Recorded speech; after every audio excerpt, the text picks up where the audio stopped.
Vous écoutez Samedi de lire avec l'auteur invité d'Amélie Boivin-Enfield. J'ai toujours accompagné mon auteur invité de cette semaine, l'auteur Marie Potvin. Et là, Marie, il faut qu'on parle de tes livres, là. Alors, il y a à peu près quelques mois, je pense que c'est en septembre que Les héros, ça se trompe jamais est sorti. Septembre, octobre? Oui, mi-septembre, Les héros, ça se trompe jamais, tome 1, qu'on a sorti. Et celui-là a été écrit il y a un petit bout de temps. Ben, ça a été mon premier vrai projet. Donc, ça date de quoi, à peu près 6 ans, 7 ans? Ben, je l'ai commencé réellement en avril 2009, où j'ai commencé à écrire les premières scènes de Les héros, ça se trompe jamais.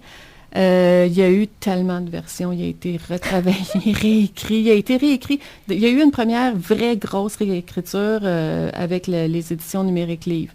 Où on a chamboulé beaucoup de scènes, on a retiré beaucoup de choses pour en rajouter, on a approfondi beaucoup de, je dis on c'est moi, là, mais avec un peu de direction littéraire de ce côté-là pour concentrer tout ça, parce que comme tu le sais, dans Les héros, il y a beaucoup de monde, hein? Oui, c'est ça. Il y a beaucoup de personnages. Comme tu le disais, il y a un lexique, puis c'est le fun de l'avoir. Ah oui, c'est essentiel. Fait que, oui, c'est ça. Fait que, parce que Les héros, en fait, là, juste pour te donner le plan de ce que c'est que c'est toujours, il y a 3 tomes, puis c'est toujours 2 histoires d'amour, à travers plusieurs autres histoires, parce que c'est quand même tout un clan, c'est quand même plusieurs, il y a des histoires d'amitié, il y a des histoires d'amour, mais chaque tome a vraiment 2 réelles histoires d'amour du début à la fin. Donc, quand on termine un tome, on termine satisfaite de ce qu'on veut aller chercher dans un roman d'amour. Donc, au 2e tome, c'est d'autres personnages qui deviennent les vedettes, que je prépare dans le premier. On sent que ça s'en vient, que ça va être ces personnages-là qui vont devenir les protagonistes centraux du prochain roman. Et la même chose pour le tome 3. Donc, dans le tome 1, c'est Max Grondin et Philippe Grondin qui sont les deux aînés des frères Grondin. Ils sont 3. Max qui est le plus vieux, Philippe et Sylvain qui est le cadet, le Benjamin, qui est complètement dysfonctionnel. Totalement. Il n'est pas aussi grand, il n'est pas aussi beau, il n'est pas aussi bon, il n'est pas aussi riche. L'homme à tout faire de l'entreprise. C'est la Cendrillon là, de l'entreprise, effectivement, parce que en fait, c'est Max et Philippe qui ont une grosse entreprise de transport. Puis quand on commence le tome 1, ils viennent d'obtenir un contrat qui vaut beaucoup, plusieurs millions. Là, en transport, c'est quand même pas tant que ça, mais c'est beaucoup pour l'entreprise qu'ils avaient. L'histoire n'est pas centrée sur le fait qu'ils ont une entreprise. L'histoire est centrée vraiment sur leur vie personnelle. Donc, on a Max au départ, qui est le célibataire convoité par toutes les femmes. Il habite à l'île Bizarre, mettons que c'est les héros de l'île Bizarre. Et Max, il n'y a pas de blonde, mais il a une ex-copine qui court encore après, Annie Simard, la blonde, quand même belle, elle a tout pour elle, elle est ingénieure. Elle comprend pas pourquoi il l'a laissé. Elle comprend pas, puis elle est en peine d'amour, puis comme plusieurs femmes le font, tu sais comment est-ce qu'on est. Elle court après. Elle espère, puis tout le long, elle en fait une dépression, c'est Max ou rien, puis il n'y a rien après Max Grondin. Mais Max, lui, de son côté, il est prêt à passer à autre chose. Lui, il regarde même plus, là. Puis, il est comme dans un point de sa vie où il est comme prêt, mais en même temps, c'est le vide. Il fait la rencontre par hasard de Bernice Tousignan. Puis Bernice, c'est une fille qui est très, très, très belle, mais très réservée. C'est traductrice, elle travaille de chez elle. Et en même temps, il correspond sur un site de rencontre avec Sophie Bertrand, qui va être un autre personnage. Sophie, qui est une artiste déchue, qui était chanteuse, qui était actrice, qui était à Broadway, mais qui a tout laissé ça parce qu'elle a eu des mauvaises expériences et qui se contente de travailler petit train va loin dans des emplois pas très agréables. Puis bon, il y a aussi Philippe Grondin, qui est le frère de Max. Lui, il est papa. Il est papa, il est veuf, il a eu 10 longues années. La maladie de sa femme a été longue avant qu'elle finisse par décéder. Ça fait 2 ans qu'il est veuf. Il élève sa fille, donc il ne vit que pour son entreprise et sa fille. Et là, par le hasard de la vie, un petit peu truqué par l'auteur, Sophie Bertrand va aller travailler pour le transport, Grondin Transport, comme assistante administrative. Et là, bon, elle va rencontrer... Ça va cliquer. Ça va cliquer, mais c'est long quand même. C'est long, c'est compliqué. Puis il y a Sylvain Grondin, qui est le jeune frère, qui va... Lui aussi, il tripe sur ben, Sophie. c'est ça. Fait que là, il y a des triangles amoureux. Bon, c'est ça. Donc, sans tout raconter, qu'est-ce qui se passe, il y a des triangles amoureux, il y a des histoires d'amitié, il y a des... Puis c'est ça, c'est des histoires d'amour. Et le tome 2, on va pouvoir lire ça quand? Le 20 janvier. Le 20 janvier 2014. C'est ça, il est en impression dans les jours qui suivent. Il est parti en impression hier. Donc, il va sortir juste avant la Saint-Valentin. Il va être rose. Ah oui? Oui, il est vraiment beau. J'ai hâte de dévoiler la couverture. Il est vraiment joli. Et au début de l'année 2013, on a eu droit, il était 3 fois, Manon, Suzy et Flavie. Oui, Manon, Suzy, Flavie, qui est en fait la compilation de 3, parce qu'avec Numérique Livre, j'avais commencé on appelait, ça s'appelle la collection Romans de filles, qui existe encore, ils sont encore publiés en numérique. Ils sont encore chez Numérique Livre, tous mes romans. On a commencé par Le Retour de Manon Lachance, qui est une jeune femme... Qui achète une maison qui est un peu délabrée, qui a besoin d'aide. Oui, c'est ça. C'est qu'elle hérite elle hérite de sa grand-mère. Et puis, elle décide de revenir à Valleyfield. Elle s'achète une maison pas chère, mais vraiment, ça vaut pas cher. Donc, elle amène avec elle son homme à tout faire, c'est un gars qui est capable de tout faire, la plomberie, la menuiserie, etc. Évidemment, elle a d'autres intentions pour ce gars-là. Il est beau, il est grand, il est gentil. Fait qu'elle le veut pour elle aussi. Mais au milieu des travaux, il s'en va. Il la laisse... Les murs sont strippés, elle a plus, la maison, il n'y a plus de fenêtre, en tout cas. Et puis là, il faut absolument qu'elle se trouve un plan B puis un plan C, là, parce qu'il faut qu'elle finisse sa maison. L'hiver va venir, ça y prend des fenêtres. Donc, et là, il y a ça. Le gars qu'elle déteste le plus. C'est ça. Son ennemi d'adolescence, qui est le frère jumeau de sa meilleure amie, mais qui était vraiment pas fin quand elle était jeune, quand elle est allée au cégep de Valleyfield.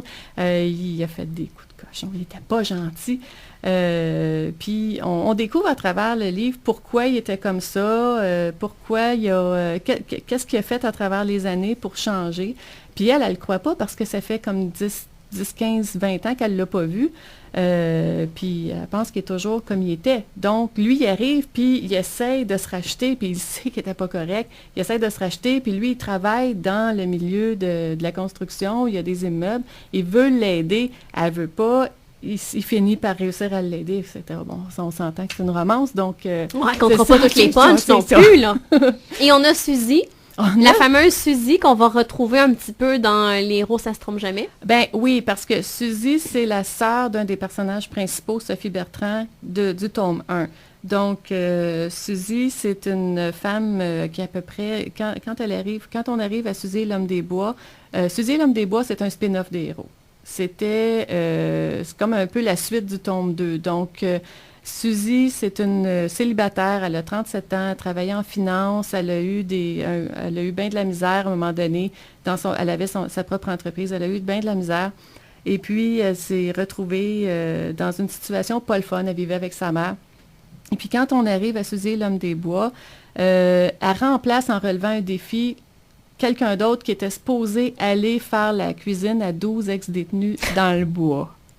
Fait qu'elle s'en va dans la réserve Mastigouche, qui est une réserve proche de la Mauricie, où moi je vais souvent l'été. Ah oui? Oui, c'est vraiment une place où je suis allée, puis c'est là que j'ai commencé à l'écrire, parce que c'est dans une réserve, t'as pas d'eau courante, dépendamment du chalet que tu prends, là, on s'entend, mais t'as pas d'eau courante, t'as pas d'électricité, t'as pas le Wi-Fi, t'as pas ton iPhone, t'as pas... On décroche quand on va là. Écoute, t'as pas le choix, tu décroches, mais pour une fille comme Suzy qui est accro à ses bébelles, puis Suzy aussi, elle est très ésotérique. Elle aime les cristaux. C'est une fille angoissée.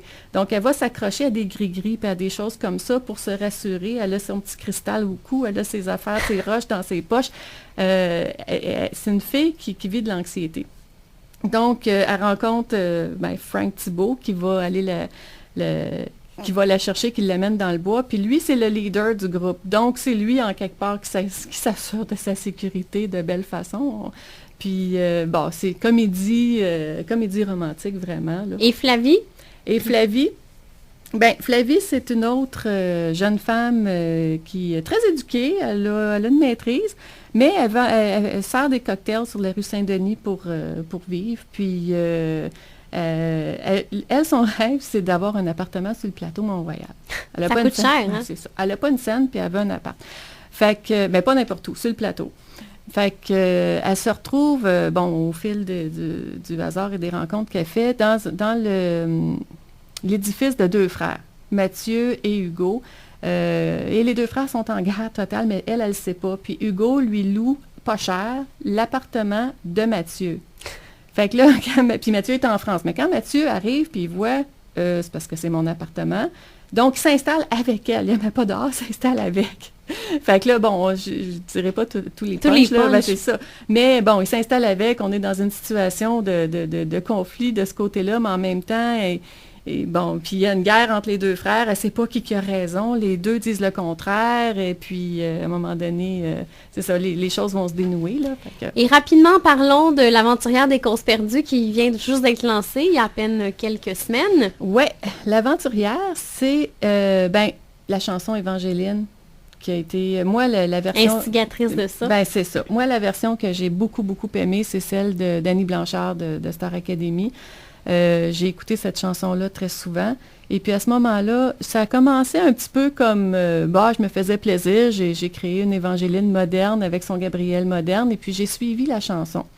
En suivant la chanson, j'ai été très, très libre dans mon interprétation de ce que pouvait être l'histoire qui se passerait dans les années 2010, là. Donc, on a une Évangeline qui a un Gabriel, il n'est jamais là, elle cherche, il s'en va à Havre-Saint-Pierre, elle va le chercher jusqu'à Havre-Saint-Pierre où elle découvre qu'il y a une double vie. Et puis là, il y a aussi là, un personnage qui s'appelle Simon, elle s'enferme dans son camper clandestinement pour se rendre jusqu'à Havre-Saint-Pierre parce qu'elle ne veut pas prendre l'avion, elle ne veut pas conduire, puis elle veut pas prendre l'autobus, fait qu'elle décide qu'elle veut y aller pareil. Bref, elle y va clandestinement dans la roulotte de Simon. Il y a un petit suspense, là. Ben oui, parce qu'à un moment donné... On a hâte de voir ce qui va se passer là, quand on est dans le roman. C'est ça, je l'espère, là. Oui. Mais oui, OK, parfait, c'est ça que je voulais. Et puis, je suis sortie un petit peu de mes habitudes, là. C'est différent. C'est ça, c'est que c'est encore de la comédie romantique, mais suspense avec beaucoup d'action. Il y a de la violence, il y a il y a des armes. Oui, c'est ça. On tombe un petit peu dans une espèce de polar, là, à la Potvin, mettons. Il faut lire. On ne racontera pas toute l'histoire. On rappelle le titre, Marie, l'aventurière des causes perdues. Les héros, ça se trompe jamais. Et il était 3 fois Manon, Suzy et Flavie. Et Marie, on se reparle dans les prochains instants avec ton coup de cœur. Parfait.